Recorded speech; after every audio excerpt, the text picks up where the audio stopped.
किमपि महतां मानसचरं यदालाप अष्टादशा गुणितविद्या परिणतिः यदा दत्ते दोषाद् గుణమఖిలమద్వైపైవా.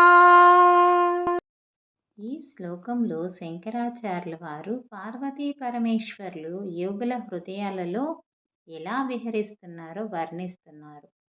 అమ్మా, పాలను నీటిని వేరు చేయగల శక్తి కేవలం హంసలకే ఉంది.